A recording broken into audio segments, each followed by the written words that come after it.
Hey, bubbling, coming in, crushing this. Alright. Alright. So I wanted to do a video about the left hand and right hand path. So I need to do a little more update on the 1 through 9 because I think I found another code into them. Look, I'll show you right now. I can just turn this around, right?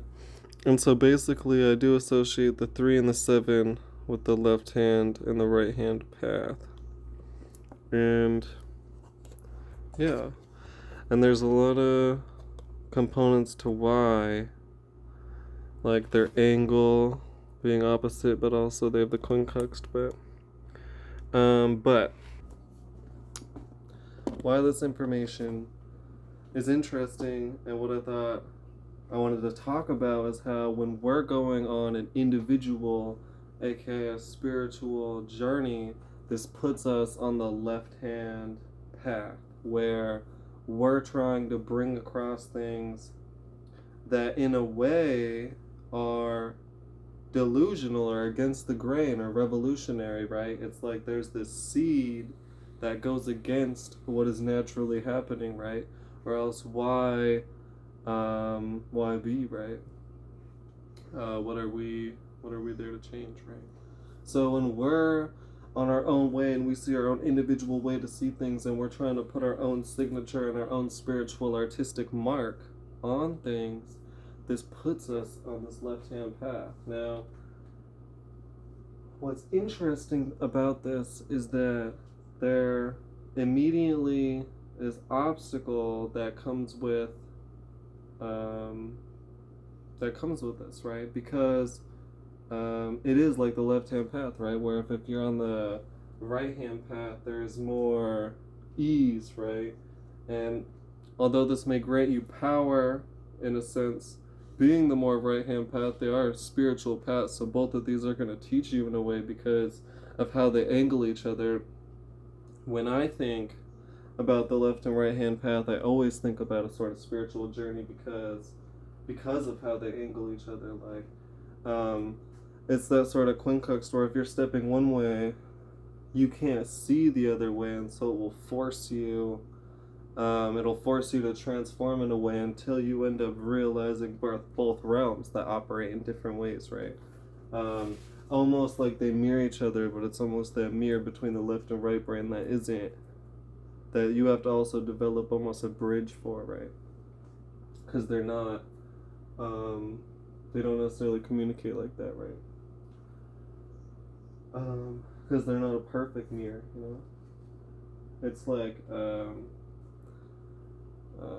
the same rhythm and a different power, right? But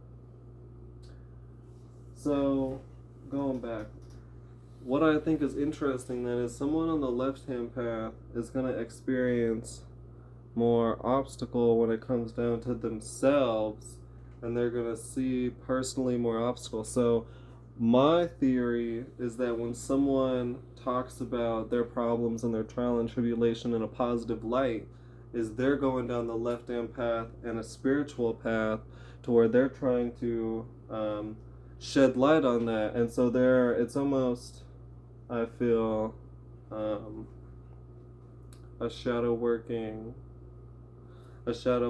path too, because putting yourself on the left hand path automatically bringing up that obstacle and that sort of 1A relationship where you're going a certain way and you're going to develop an energy and a current that you're going to serve, but automatically there have been sort of righteous previously existing places in the world that are going to sort of oppose this, that you're going to find out about, like the it's like the journey of the North Node, right? If you're on this and you're outside and you're bringing all these new things in, then it's just, you could have the most steady dream in the world, but it's like there's going to be a whole part of that foundation that you didn't necessarily take account for. Like it's going to expand where you're coming from, right? Like I think that's the nature of the left hand or the right hand path, right? Because if you're more so on more of like a perfecting nature, more on the balanced, right? This is just where we are, right? But the nature of the left and the right, brings in this polarity, right? So if you're on your left-hand path or you're on your right-hand path, then you're automatically bringing in my view, these like north node, south node, or these full moon and these portal like energies, right? Um, yeah, that can be very transformative, and that will help you grow, right? So someone that's connecting with these experiences, connecting with these obstacles and these unforeseen things, or talking about their obstacle and light, is almost bringing that individuation, which is going to force obstacle in life, right? The spiritualization, the forcing you to be weirder on your own. If they're talking about that in light, then that almost means they have a sort of love for the right left hand path, and that almost means they're um, on the spiritual side, right? And yeah, I'll have to think about, because you would almost think, right, then the right hand side would be the negative, but I don't believe that. I almost think the right hand side, because the left hand side would be bringing the problems to light. The right hand side, you could say, would bring in the light to negative, but I don't think that's necessarily it, because there's negative sides to both, right? Because the left hand path just wanted to go their own way. You could say that they're just trashing what's there, right? Like that sort of delusional energy.